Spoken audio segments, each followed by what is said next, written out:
Hey, Link here. Thanks for joining me for episode 125, where I speak with Vertigo Gaming's creative lead, David Galindo, who you may know for the Cook Serve Delicious series, as well as the upcoming Cook Serve Delicious Remastered.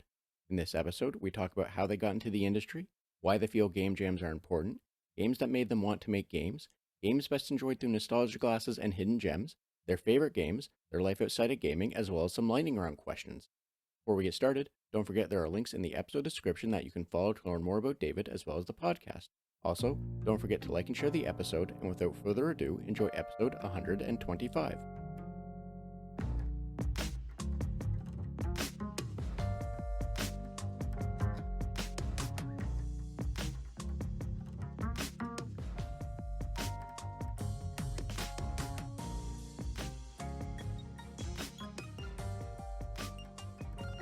Hi, and welcome to the Red Tunic Podcast, a podcast where I look to rediscover what makes gaming fun and enjoyable by having positive conversations with those related to the industry.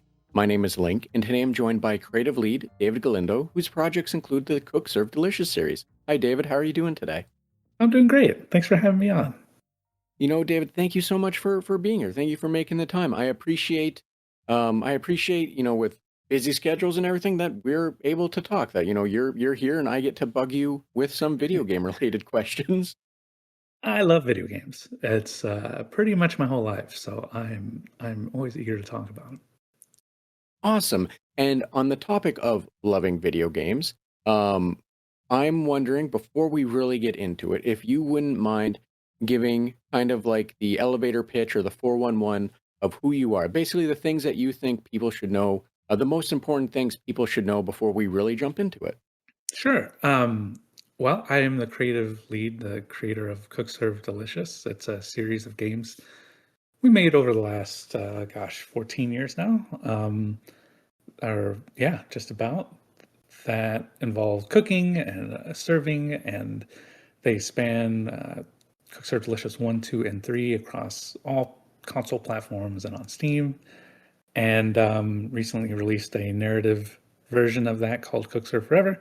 And we're currently working on Cook Serve Delicious Remastered, which is a remake of the first game. And that's been very fun to work on because it's just been so long since our first game. We were released in 2012. And I get people telling me, oh my gosh, I love your games, playing them in school, and now I have a kid and now he's playing your games, and I'm like, please never tell me that again. That's very scary. The concept of time. Oh God. So yeah, it's been a real treat kind of revisiting my work and getting it just looking real nice and fancy for a new audience. So thank you so much for sharing that. And I am curious, just because as someone that tends to enjoy puns, I say tends to because, there's always a limit. I'm wondering how excited you and the team were when you were able, or when you realized you were able to make a pun for the remastered edition. Oh gosh, so we actually didn't have any plans to do it until someone on Discord said you need to remake the first game and call it Cook Serve Delicious Remastered. And I said, that's hilarious. I think I'm going to do that. And that the whole game came out of that Discord joke because I hadn't really given it much thought. And of course, obviously, we're making it. This is not like a joke release of a game that we're putting a lot of money behind, and we're really putting a lot of work and effort.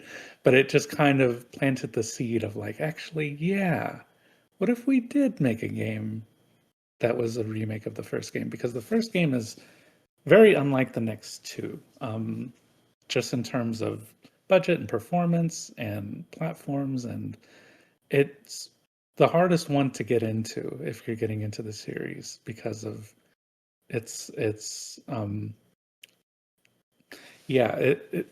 way it performs, with it being 30 frames only, and the next games are 60 frames, and there's a lot of quality of life things that are not in this game that would be in the next two. And I think it has a charm of its own, but I also think it could use a lot of work to bring it up to what I think are the standards of today, and that's what this remake's all about. While also adding a lot of new features and systems, and being able to right a lot of the wrongs that I did back in the day, because I was still starting fresh as a developer.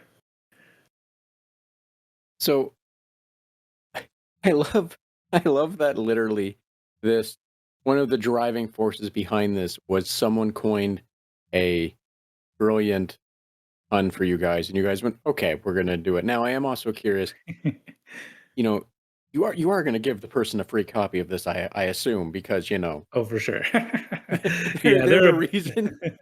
they're a beta tester, so they're very aware of uh, more behind the scenes stuff. But yeah, we definitely let them know. Thank you, kind of thing of like, thanks for giving us this spark. I the the wildness of a special thanks, and in that it just says remastered. Nothing else, just the thanks. The thing that they did is would be pretty hilarious to me, just as a general thing, right? Like if that's what you get that special thanks for, and it's just a out of context word. Man, that'd be pretty good. I love credits like that. It's always good stuff. Now, David, I am curious because you mentioned, you did the first game. It's been a while. It's been a good hot minute. I'm wondering how it is that you got into developing and making games, if you wouldn't mind speaking then as well. If you have any words of encouragement for others that would be looking to get into the industry, if you have any of those as well. Sure. I got in about junior high. I wanted to make a game based off of Team Fortress Classic, and I wanted to make like a go-kart, Mario Kart kind of game. And I found Game Maker because I didn't know how to code, and I could not get that game to work at all. So I just started making different other games that I could make, learning how to code through the Game Maker drag and drop feature. And it wasn't until years later I was starting to use code rather than Game Maker's plug and play functionality kind of thing. And I just felt like I was really good at it, and it was something that I really enjoyed, and it just kind of grew from there. Um, and it wasn't until Cook Serve Delicious, I had already released several games before that. That game took off in a way that allowed me to do a full-time career and eventually start up my own company and hire people on, and just yeah, it's a dream come true for sure. It's not without its difficulty, of course, but something that I would encourage people that are starting for the first time. If you're really starting, I would recommend game jams. It's something I never did that I regret not really getting involved in, because it's such an awesome tool to learn about games, and some of the best games this year came from game jams. Um, I feel like that's also a good way to know if this is what you want to do, because um, it's also one of those things that if people ask me, hey, should I get into games? My answer is going to be no, because if you have to ask me, then you're not cut out for it. Like, I never had to ask anyone if I should get into games. I just wanted to do it because I loved it so much. And you kind of need that these days, because it's never been more difficult to get a foothold in the industry, even though it's never been easier to make a game. And I think if your expectations are, hey, I just want to have fun, I want to make art, and if it takes off, that's cool. This is the perfect time. But to get in it in a commercial sense of this is what I want to do, it's a tougher road. But I think, like all other things, it's totally possible. And there's just so many tools and avenues to go through to help you. So thank you for speaking to that. And I like the idea of if you have to ask if you should, the answer is probably no, right? Like Right. I Yeah. I know, and I understand that's not like a gatekeeping thing. I know some people, or in some fandoms or context or whatever, some might like see that as a gatekeeping kind of a statement. But like, it's kind of I read something where someone was like, "Well, should I get a tattoo?" And it's like, "Well, if you have to ask, the answer is probably no."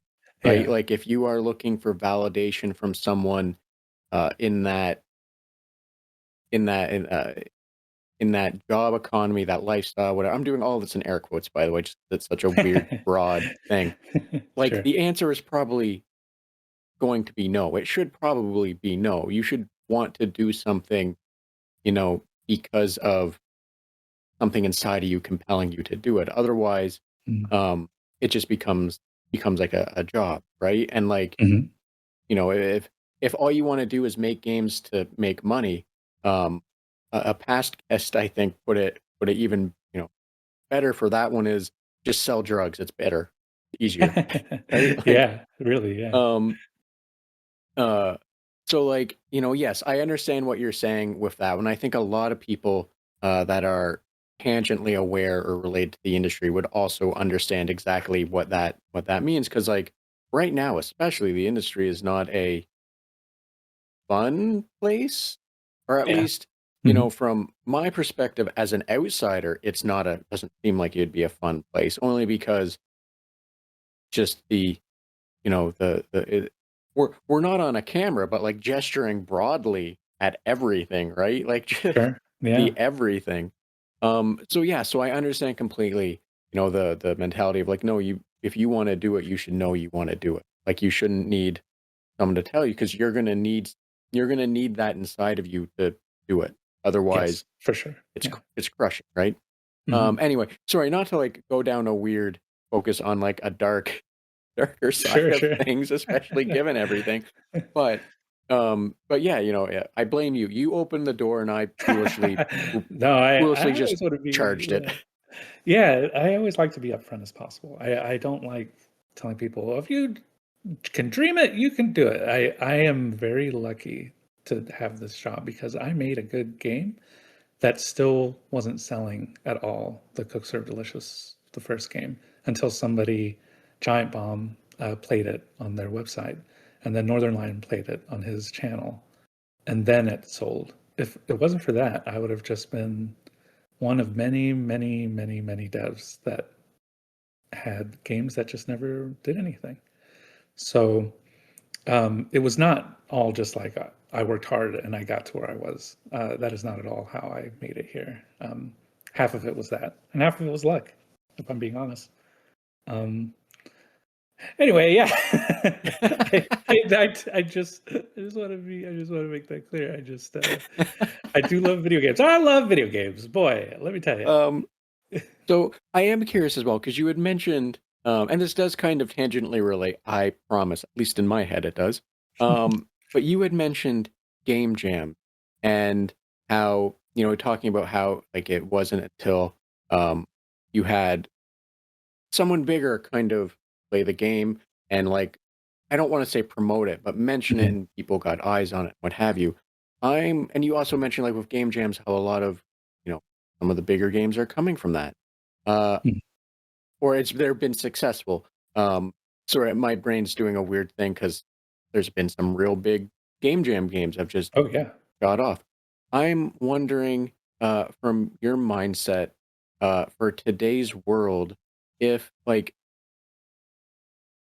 the question has immediately left my head. Oh no. Sorry.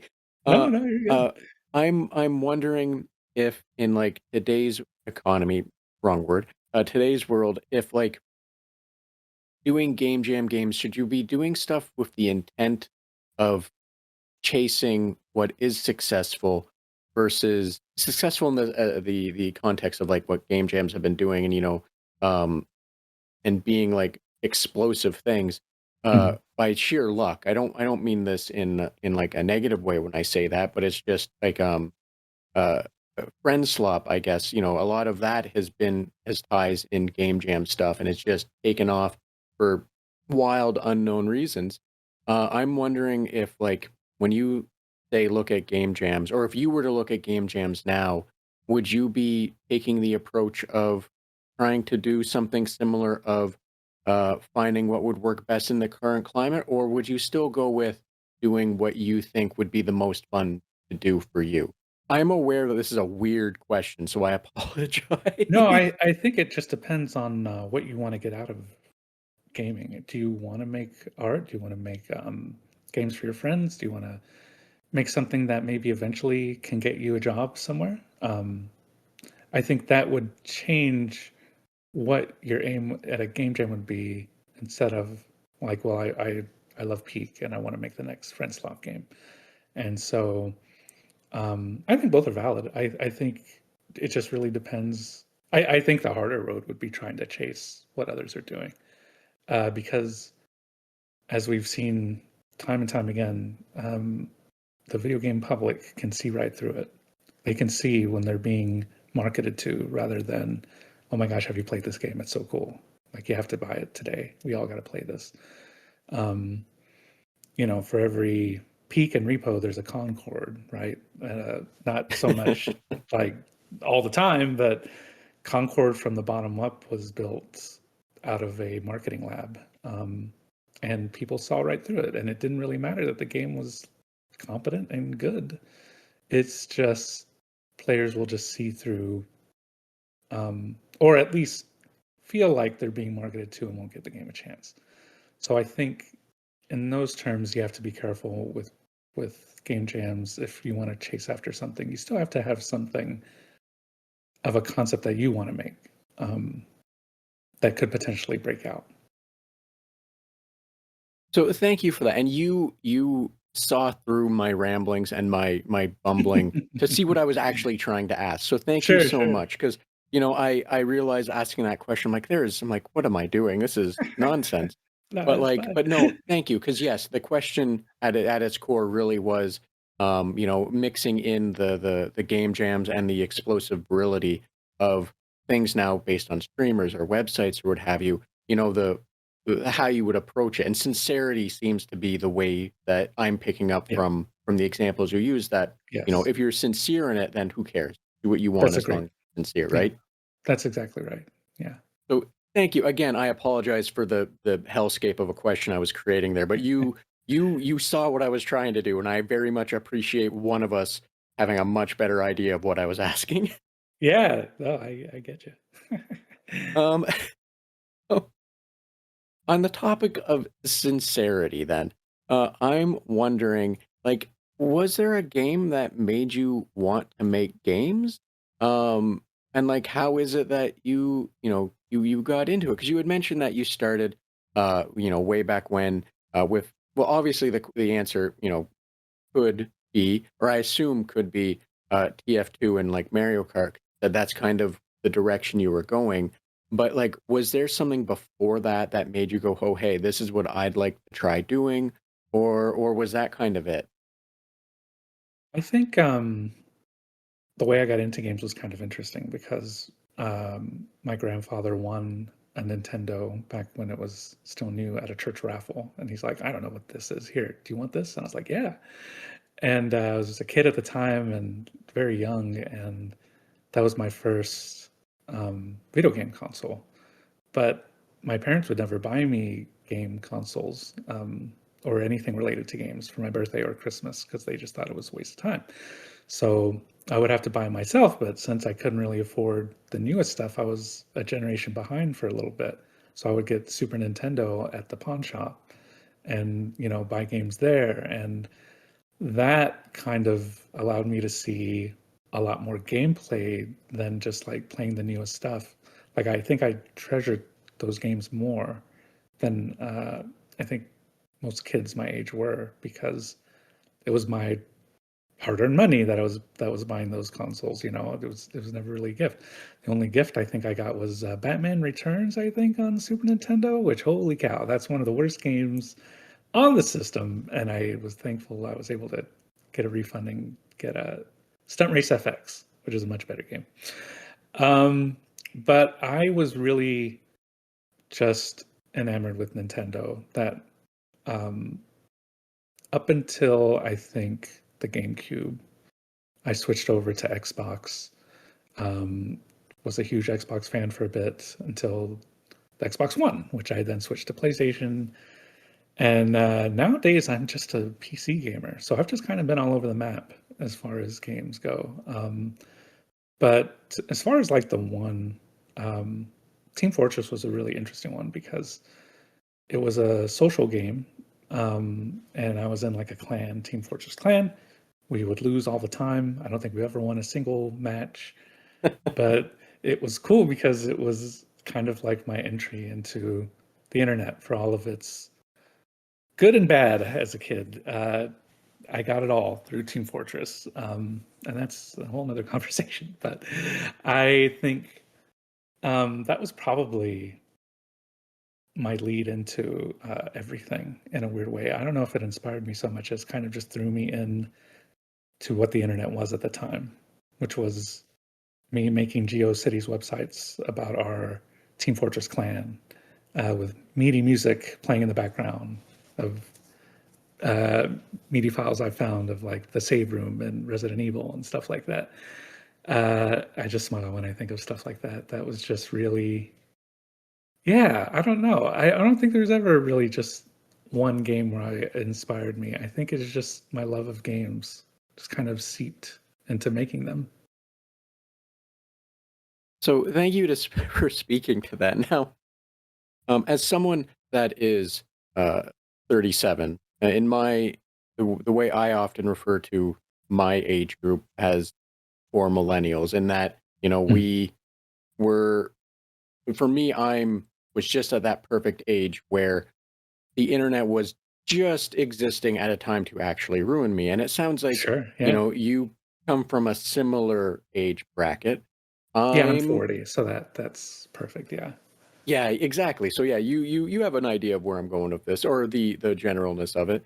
I'm I'm wondering how it feels to ever speak of Team Fortress Classic and say something like conch jumping to people and have them look at you as if you just said the absolutely most racist thing in existence. Now, this like extends to just general old Wild West internet ness of things, but conch jumping specifically because you mentioned TFC. Oh, yeah. No, I could never pull it off. I was bad at like rocket jumping, and that was with like the demo, right? With like their concussive grenades, right? Concussive grenade thing. Yeah. God, I was not a good Team Fortress player, is what I would say. I think I was a heavy. Um, and yeah, that's why we didn't win any matches, probably, because all of us were bad. It's me especially. But Um, yeah, got that, and the era of like YTMND and Newgrounds is just an incredible time. yes, it was a scary time. Again, as Yes. speaking Oh, as yes. someone that grew up on the internet, um, like the late '90s, early 2000s, um, it's it's wild when thinking back on it, and when people, because I've spoken to people that are a little older in personal and what have you, and they talk about how like the internet was a dangerous place, and it's like, yes, however, you you know what the internet was like in the early 2000s?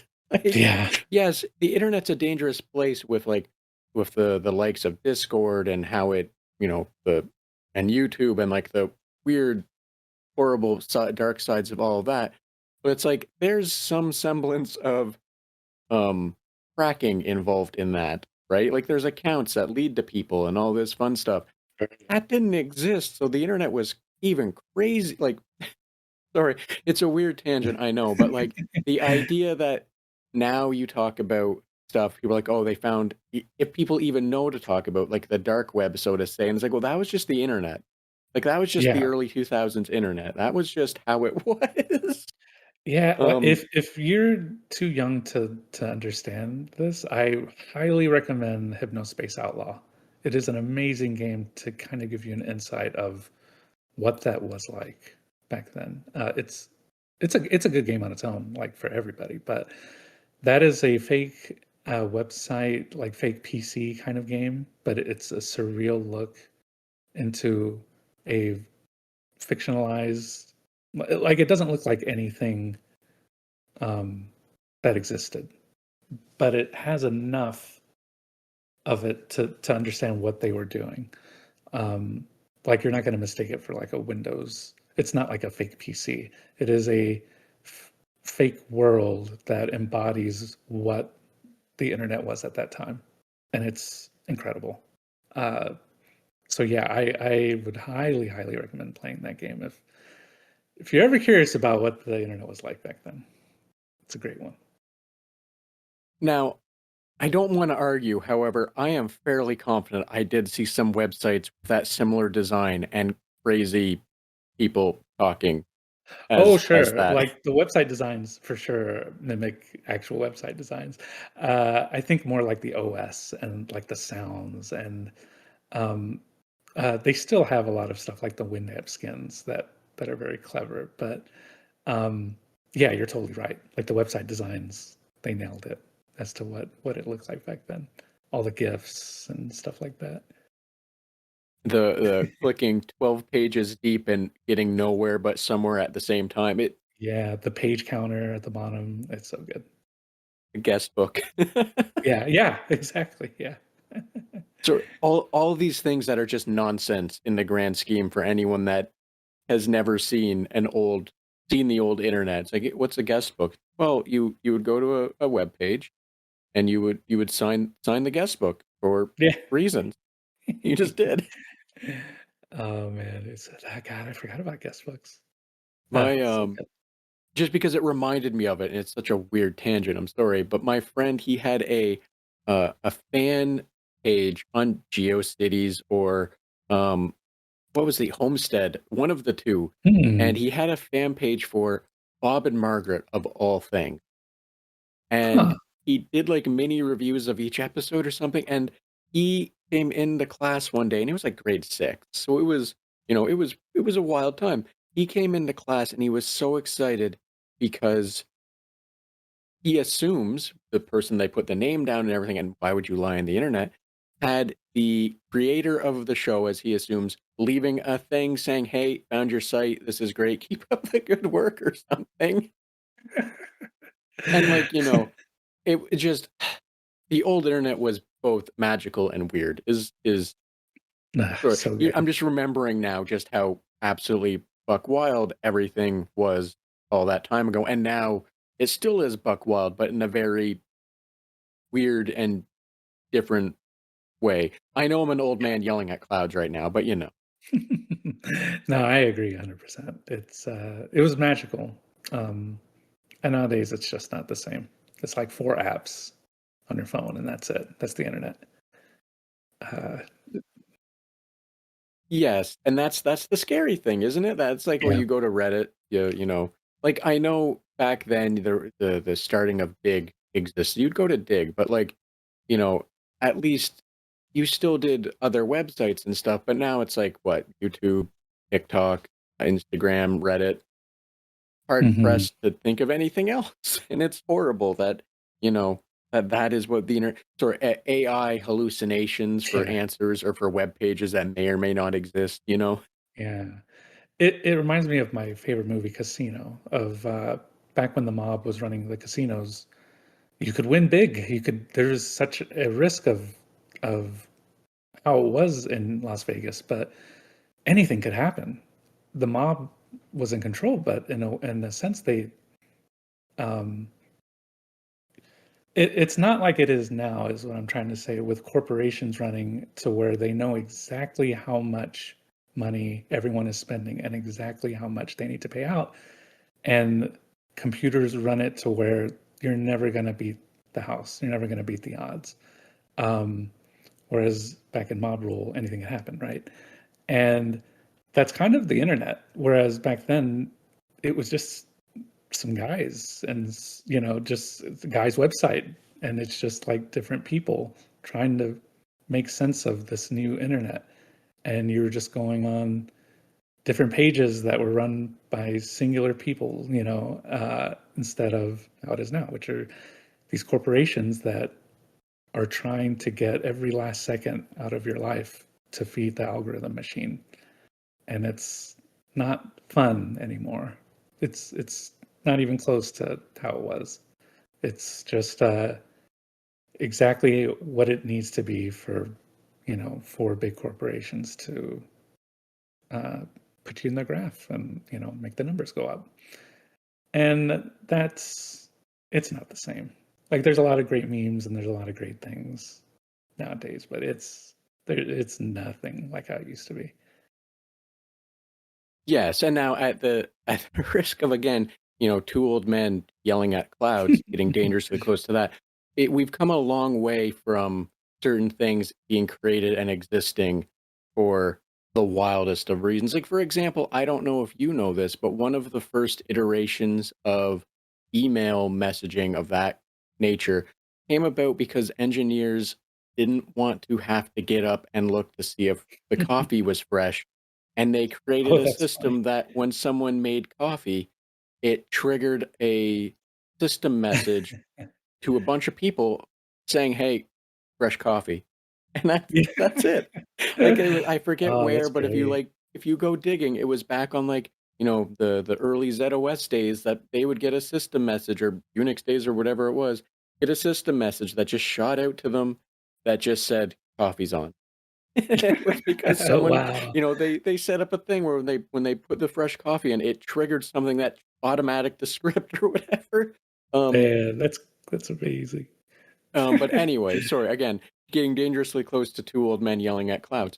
Um, so with that in mind, then, uh, on the topic of two old men yelling at clouds, I'm wondering, did you have like a game when you were younger that you that you don't feel holds up today? Like a favorite game that if you were to go back to it now, you would have to have the nostalgia glass for it.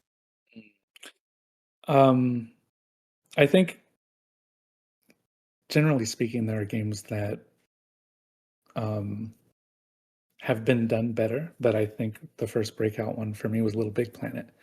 And just being able to build and craft things and build my own levels. That was such a creative outlet for me that I had never really experienced, which is now the foundation of like Minecraft and Roblox and stuff like that. But at the time, it was so inspiring to be able to do stuff like that. And that wasn't even a first of its kind either. But for me, it was the first time I got really way into level building and stuff. And these days, I mean, you can't literally go back. I think they shut down the servers, but um, it's probably not playable from even a gameplay sense because the controls were never very tight to begin with. And I think you put up with a lot to get that feature set that they had, at least for me.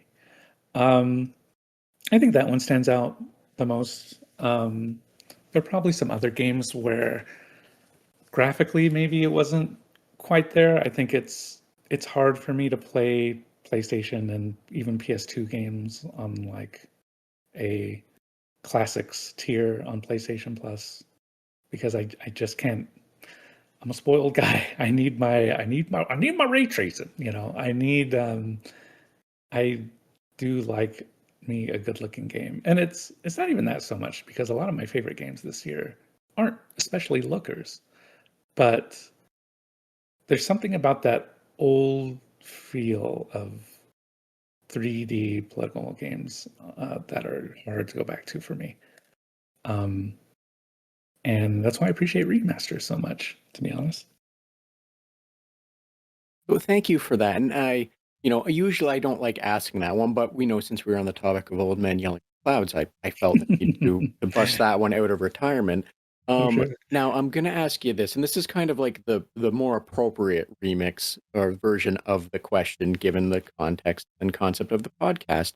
But since you spent so much time when you were younger, being a generation behind, like you said, going to like used game stores or where have you, Mhm. where have you to get your games, I'm wondering if you have some, I don't know if you'd call them hidden gems or what have yous, but like, are there some games that you think back on that you discovered because you were a generation behind and that was the affordable option for you and it was easier for you to consume those? If there were some of those where you're like, if someone was looking, you would recommend. Does that question make sense? I apologize. Yeah, it It's does. I don't know awesome. if I Good. necessarily recommend them, but I do remember because I mean nowadays, again, they've been replaced with better things, but I remember going to a flea market and seeing old Nintendo 64 games, like Rainbow Six. Um, and that blew me away because Rainbow Six on the N64, I could set up waypoints for my team to go in. And nowadays, it's really bad. The AI is really bad. Just everything is bad. But at the time, I got it to where I would just stay outside the building, send my team in, and I would hear them being like, "Target down," and you could hear some of the gunshots in the building. And I would clear the mission, and I wouldn't even go inside. I couldn't even see what they were doing inside. I just saw their little markers on the map, and because I planned it all in the little map planner, I won. And that's not what you're supposed to do. You're supposed to be like, they're supposed to be providing support. They're not. I played that game completely the wrong way, but it was amazing to me that I could do something like that.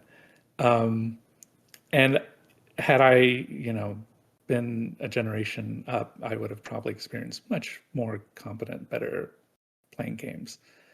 But that's one that strikes me as pretty interesting because, yeah, there's that. There's a Chopper Attack 64 that I liked a lot, which does not hold up today, but boy, I love good explodey games like that. And there's not really games like that anymore. Um, and yeah, I feel like games that you could actually play today, like Mario Paint and stuff like that. Again, um, a one-of-a-kind thing that is easily outclassed for what it is with other things, but Mario Paint's just fun. Just the pure joy of using it is a blast and something that I can just really get into.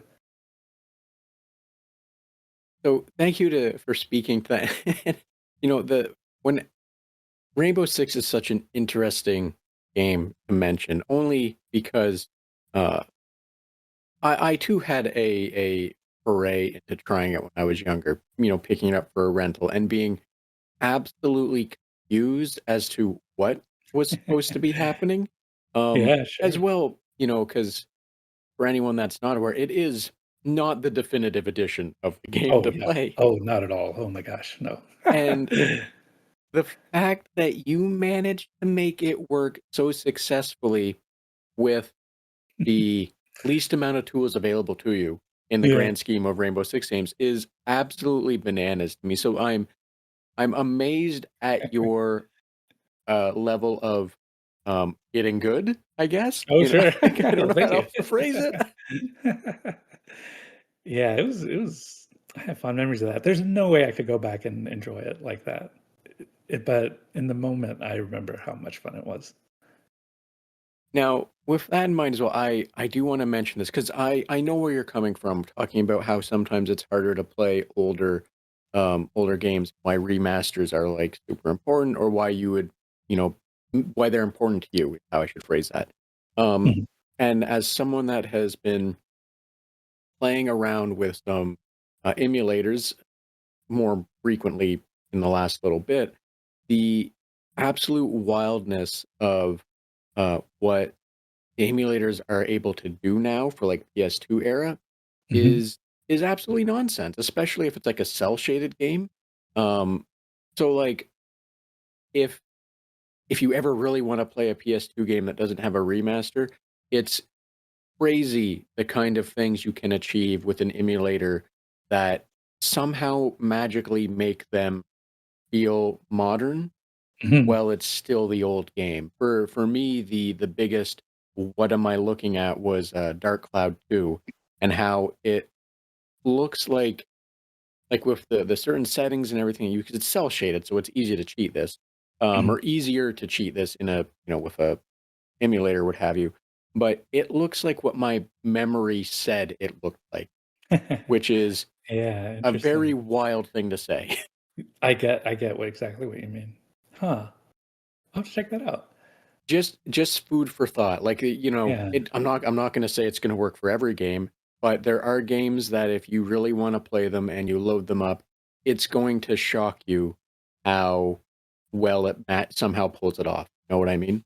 Yeah. Interesting. Um, Now, again, not to say, you shouldn't spend your time with newer games or remasters or what have you, because, the backlog's ever growing, and that is my constant scale to balance, as I assume it is yours and anyone else's. But, worth throwing out there, all things considered, right? Sure. Yeah. Yeah. Um, yeah, I find that fascinating. I should definitely check that out.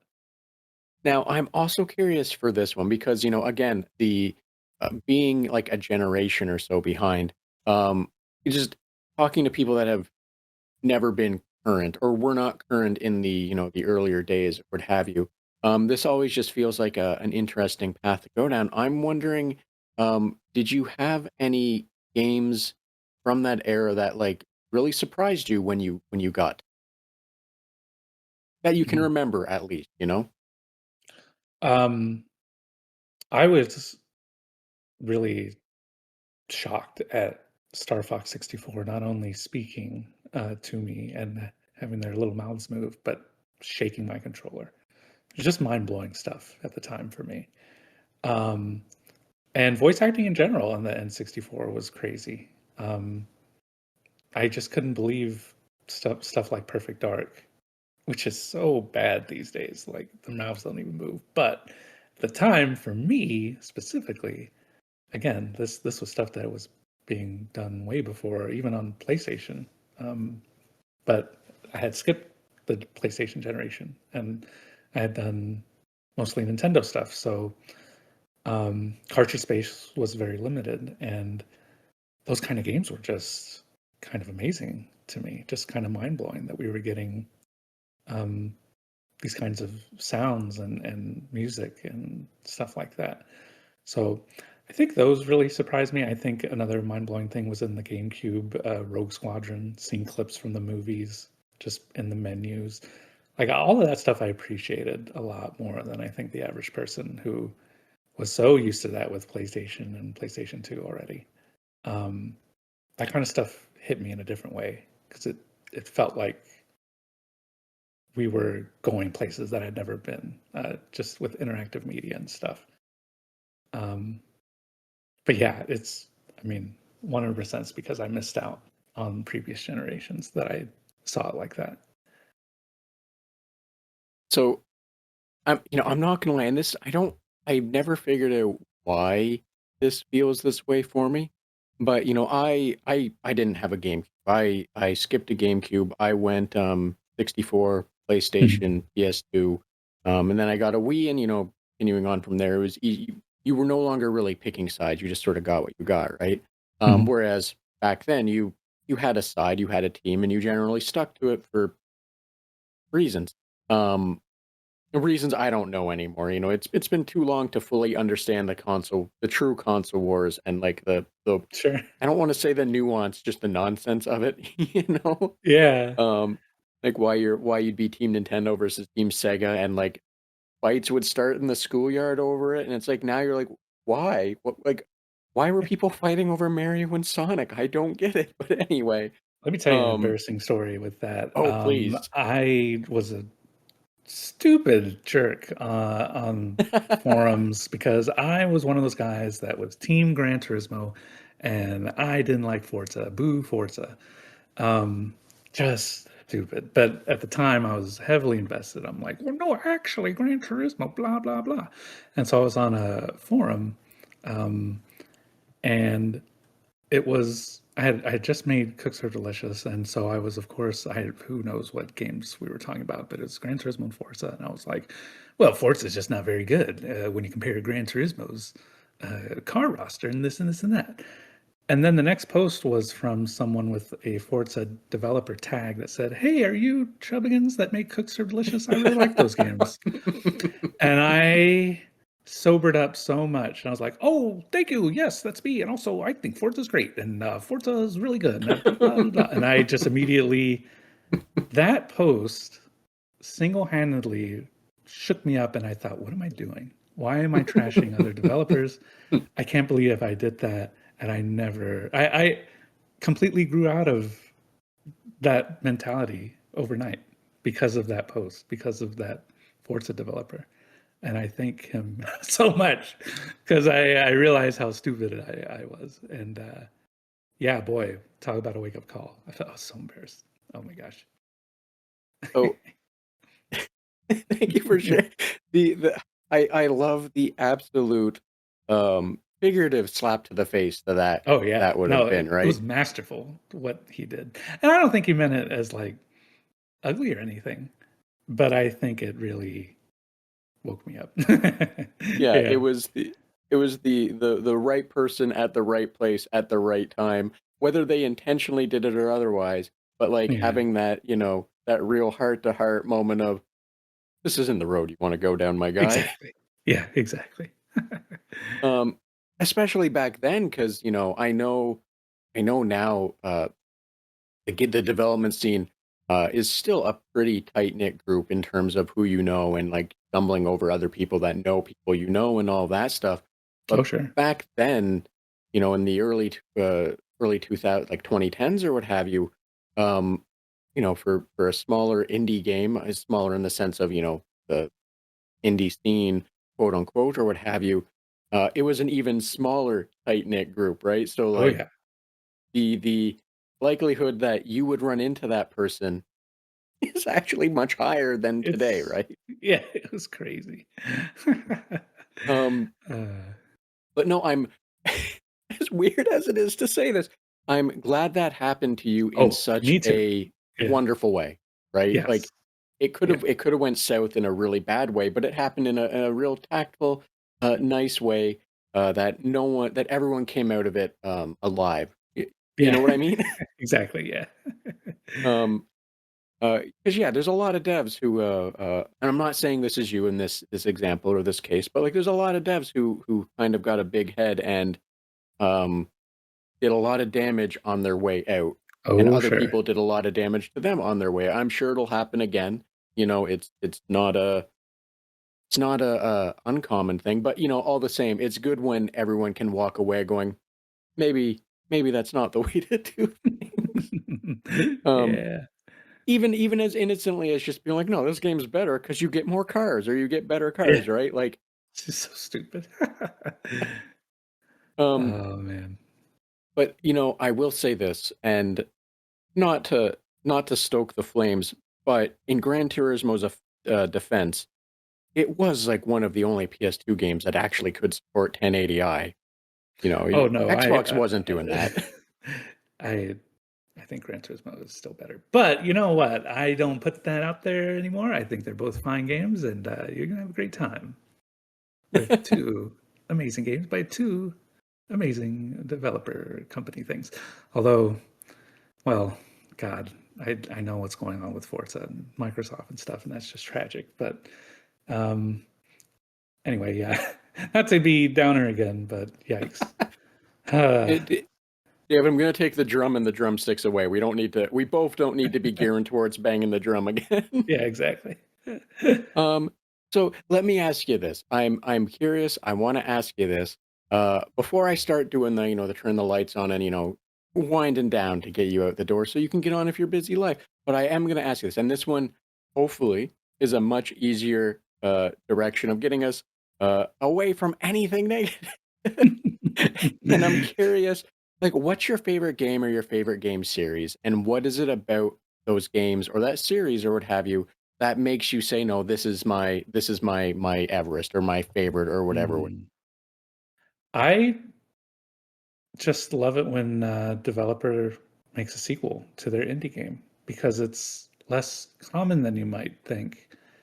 And some of my favorite games ended up being the sequels. I love Monster Train 2. That's one that I've been playing recently. Jackbox is, of course, they've made 11 of them now. And they're just so perfect. I really like Nidhogg too, and I know a lot of people were disappointed in a lot of different ways, but I love the direction that the new direction that the developer took Mess Off, and I it's fantastic. SteamWorld Dig 2. There's so many sequels that utilized what made the original so good and just exploded it in a way that makes it some of my all-time favorite games. And I'm always a little disappointed when devs don't go for the sequel. Not to say that it always turns out great. I don't think Hotline Miami 2 is a particularly good sequel, but it's a good game, I think. Probably hasn't aged very well, but the first game just hit in a way that I don't think you would ever be able to surpass it, because the first game was so unique. And I think that's kind of where I go with my games. I try to make each one as unique as possible, because some of those sequels that I listed are so good it makes the original unnecessary.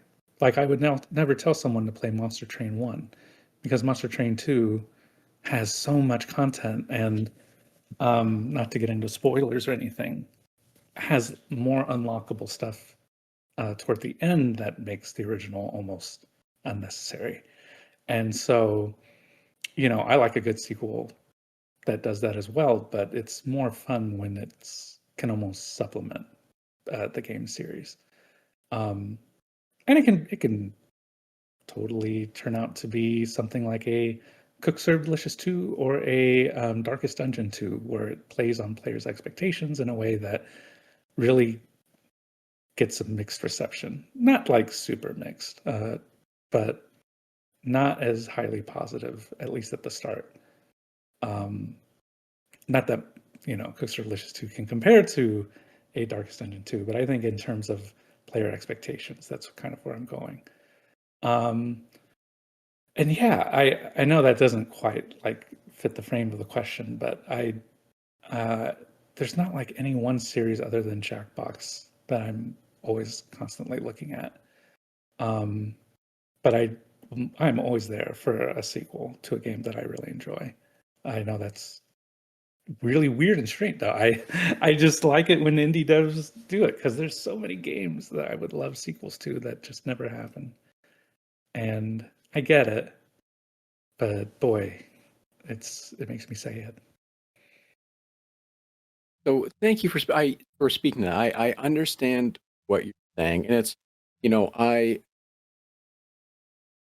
understand the whole breadth of what you're saying, especially because um, in the concept of games where sometimes for a sequel, all you want is more, right? More of it. Mhm. And if it's a game that you were enamored with and just want more, getting more in an interesting way is never a bad thing, right?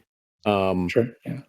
so I understand completely where you're coming from with that.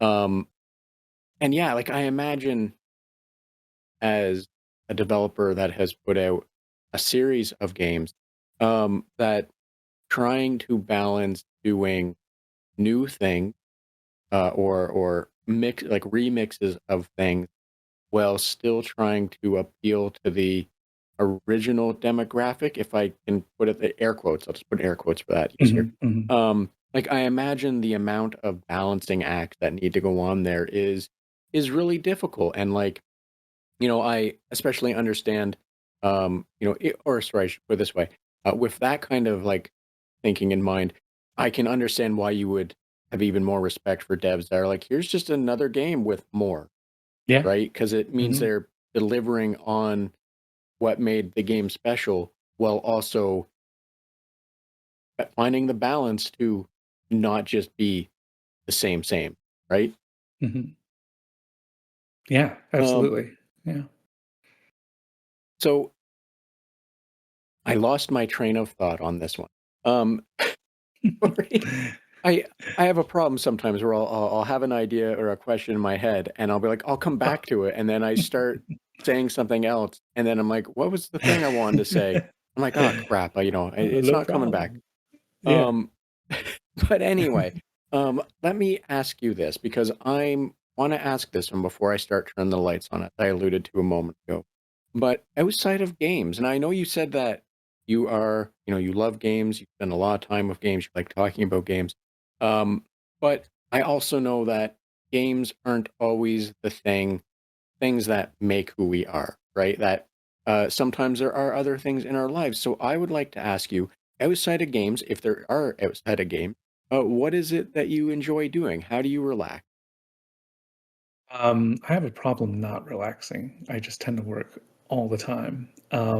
So I force myself to travel, and I had a wonderful time last year traveling with a group of friends to Montreal, and just amazing. And it's those kinds of experiences that I appreciate more and more.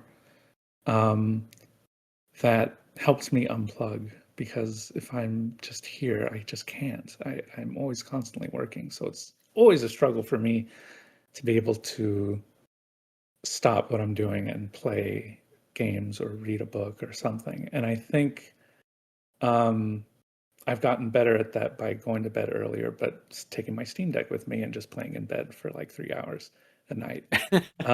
So it's one of those things that I thought I had a better answer, because I do like drawing. I've gotten a little bit better at that, but I just end up coming back to games. It's just something that I feel like I love playing them. I love knowing what's hot these days, what's really interesting, getting ideas for my own games. Um, it just doesn't, and if I'm reading, it's usually about the game industry, or like a friend's book that wrote um, a book about games.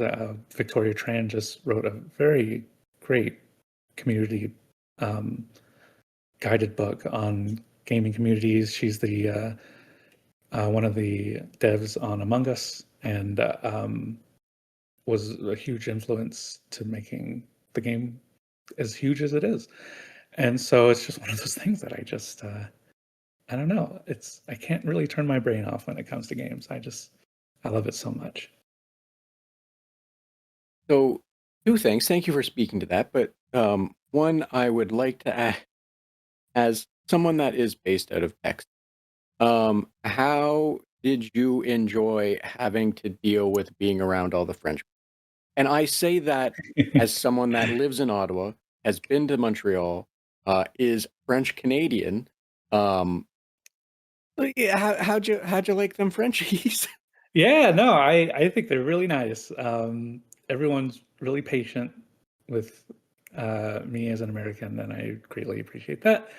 Um, and it's one of those things that, it's my second time being in Montreal, and it just got even better the second time around. It's just gotten more diverse. It's gotten way more bike friendly. I've never seen so many bikes in my life. Uh, Usually on a good month, I'll see one person biking in Texas, and whereas over there, I probably saw dozens every minute. It was crazy, crazy for me at least. So yeah, no, they're great. I feel like I didn't really have any problems navigating French places, because they had nice English things too. So that was very handy. Um, yeah, it's always kind of scary going to a country that has a different default language than English. Quebec would be very happy to hear you call them a country. Oh, well, right. Yeah, I The guess that's a good you point. you probably just somehow bought more favor from Quebec than you are aware of by calling them a country. Amazing. Um, but but yes, it's fun as a French Canadian that did not grow up in Quebec. It is, and just being Canadian in general that has lived in Ontario, it's always fun to like play up the bit for making fun of the French in Quebec. But no, like it's yes, in all truthful honesty, yeah, it's really wild how uh nice is because Montreal, old Montreal, especially, it's an old place, right? It's um so like yeah, it's I don't want to say it's I don't know how old it is in comparison to something like Boston. But like as a city that was designed around livability from day one, right? Like it's old, so Mhm. it's easier to commute in that sense. It amazes me that you don't that you see one biker like a day or a month or Oh, whatever. no, like And a month. Yeah, yeah, and I'm being generous, to be honest. Yeah. that is absolutely wild to me, just because, in Ottawa, there's bikers year round in the snow. We just got our Mhm. first snow, the other day, and there's going to be bikers putting on fat tires and continuing on. Um, which is absolutely terrifying. Not to say yes, we should all be driving cars, because no, we shouldn't. We should be having livable cities, and it's a Yeah. whole different argument. But like, bikers in the winter are scary for a whole bunch of reasons. One is it's scary how brave they are. Oh, Um, sure. but Yeah. but yeah, Montreal being an older city, there's lots of bikers, and it's wild and amazing to me that you saw more in a day or what have you in Montreal than you do in like a year Oh, for in sure. I Texas. mean, when I saw it in Montreal, I thought, "This is beautiful. Like, this is awesome." But when I'm in Texas driving my car, I'm like, "Why is that guy biking? What happened to his car? What's going on? Why is I feel like I'm gonna hit him." Even like, I need to be careful. Oh my god. So, yeah, it's strange. Yeah, it's sad, really. Um, but yeah, good for y'all. Y'all have things right over there, I feel like, in many ways. Sorry, the pedantry in me is wanting to bring up the student protests and the mass corruption of Montreal as a whole and all sorts of other things. But I know I get what direction you're going in. So the pedantry in me, I'll smack it away with a stick. Now I am curious for this because as you said, you are always gaming and whatnot. Mhm. I'm wondering then, in this sense, do you have like a wind down game that you're playing? Because you said that you bring the Steam Deck to bed and play it for three Oh, sure, hours yeah. instead. But like, is there a Yeah. game you're playing to help wind down? There's a nice way to ask about relax. Yeah, no, I love, The Bazaar. I think that's a really cool card-like game that feels like I came in I'm literally the GIF of, the community GIF of a guy walking into a room with pizzas and the room's on fire, because The Bazaar has been outside of Steam for a few years, I think, and the community is just just not friendly, is what I would say. And they have their reasons, and I understand. I did not get to experience any of that because I had been waiting for it to come out on Steam so I can play it on my Steam Deck. And it did. And I think not long after they released it on Steam, they had to lay off of half the company. And I saw the community celebrating a lot because they hate the devs, and it's just ugly. And it sucks because the game is beautiful and I love the gameplay, and it's just this weird thing of I love this game, but boy, I missed something because people really have it out for it.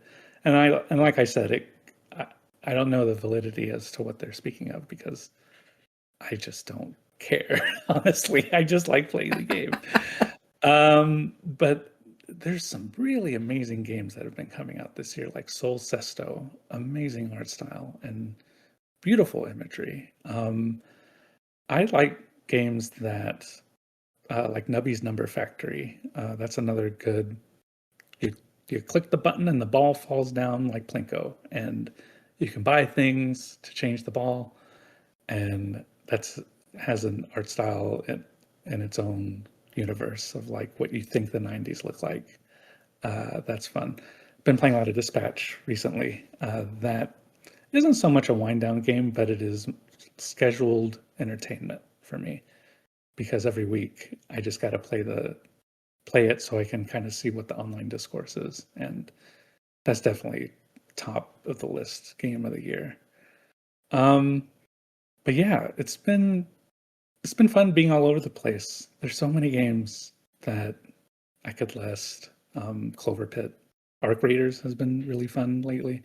I've been enjoying the Mortal Kombat documentary, the new Mortal Kombat release. Uh, and yeah, there isn't any one game. Like any game that I enjoy is a wind down game for me. It can be the most action packed game ever, and I still find like it can lull me to sleep in a nice way. So I've been really enjoying my Steam Deck, and yeah, it's been interesting seeing me convert slowly to a PC only gamer because I haven't really touched my PlayStation in a while. I definitely haven't touched my Switch in a while, and it's just because the Steam Deck kind of has everything that I want. It's been great.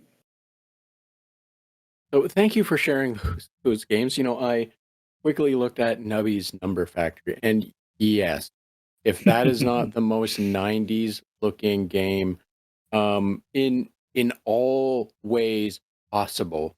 Oh yeah. Um, yes, I understand completely, but good golly, that is It's something. Jesus, that is a 90s looking game. Somebody told me they couldn't play it because it looked so bad, and I felt bad for them, and I don't wanna ever talk to them again, honestly, because it's just like, you don't there's I am just I get it, but also go away. Like, Like you have to appreciate art, is what I'm trying to say. it it looks like a game that my grandparents would have downloaded and have the icon sitting next to Bonzi Buddy or some nonsense. Oh, sure. I mean, it's one of those games you see that says 50 screensavers plus games, on a Yes, CD. exactly. So good. I love it. So good. Now, David, as I alluded to before, I do want to move you towards the door. I do want to, you know, I want to let you go. I want to let you get on with your day, work your way into your evening, and let you relax and whatnot. However, I'm wondering before I do that, if you would mind me stealing a few more minutes of your time to hit you up with some lightning round questions. I'm ready to go.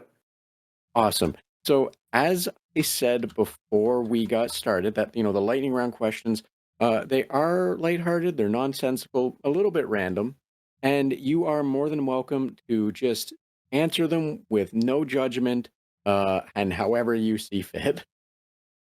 Okay. I cannot wait.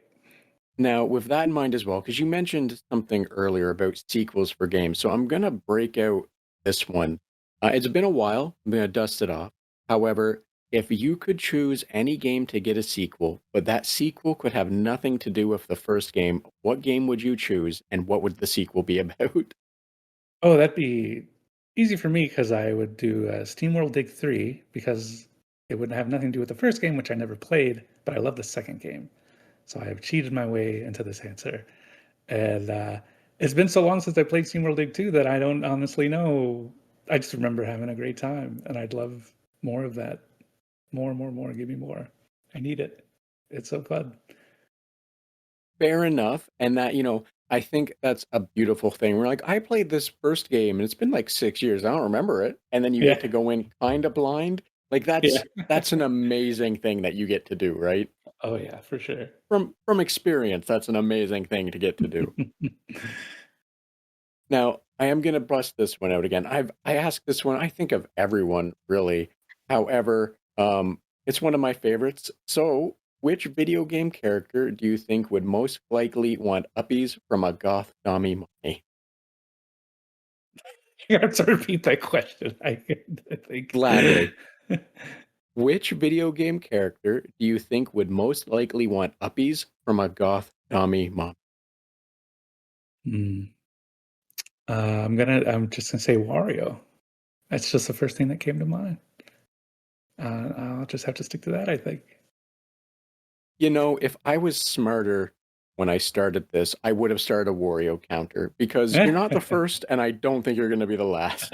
Amazing. Um, Uh, Now I'm going to give you this one because I pulled an old one out for the first one. Would you rather an old one, a newer one, or a what I would argue is a real nonsense one? I'll take the nonsense one. I'm always going for You'll some take the nonsense. nonsense one. Okay. Um, who do you think is most likely to floss right before going to the dentist and then lie about it? Okay, I'm gonna put some real thought into this one. Um, so who is likely not to floss and then lie about it to their dentist? No, Is is that likely to floss and lie about it. Oh, oh gosh. Uh, hmm. I would probably say flambe and dispatch. That's a timely answer. So there you go. Fair I enough. really Thank you. like dispatch. It's really good. I've heard nothing but good things. For me, it'll get there one day. It'll join the backlog that Oh, is sure. ever growing and never shrinking. Uh, But no, David, thank you so much. That was the lightning round. Um, oh, okay. so That was I'm fun. I'm not going to bug you with any other nonsense questions. However, I am going to say, like I said, I don't want to take up too much more of your time. However, if there was anything else you did want to discuss, a cool game, what you're doing, something you feel more people should just be more aware of, by all means, the floor is yours as well. Please let everyone know where they can find more information about you, and I'll also include those links and such in the episode description. Sure. I'm Chubbigans on Blue Sky. We're making Cooks Are Delicious Remastered for Steam, and that'll go to consoles as well, releasing early next year.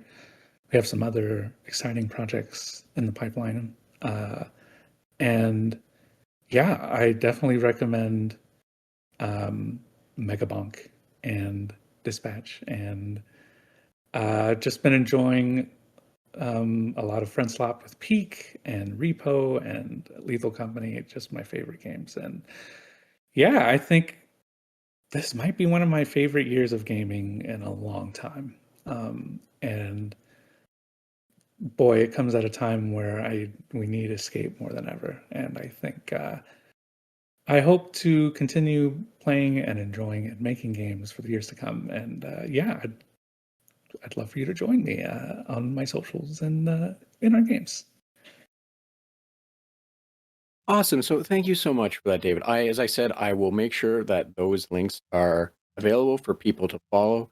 As well, speaking to, you would love for people to join you guys. I'm pretty certain I saw you have a Discord, so I'll also include that. So that way people can actually join your Discord and have like a more, I don't want to say a direct line, but like be able to join the community and participate, right? Yeah, for sure. Our Cooks Are Delicious Discord is a lot of fun. A lot of delicious food on that server. So come on by. That feels exactly as it should be. It's for a game about food, I would be upset if I joined and saw nothing about food, Oh yeah. But no, David, as I said, I want to work towards the door. I want to let you go. If there wasn't anything else, I will shut up and I will let you get on with your day. Yeah, thank you so much. This was so much fun, and I really appreciate it. And yeah, thank you. David, the pleasure was all mine. Thank you so much again for being. So thanks again to David for making time to have this conversation with me, and thank you for joining us on the Red Tunic podcast, as well as a special thanks to Ronald Jankeys for the use of music from the title track from Roads Deep. Be sure to check out the episode description for links to socials, websites, and other means that will allow you to learn more about or support David and the podcast. While you're doing that, share, like, follow, whatever else you think makes the algorithm work. Thanks. Until next time.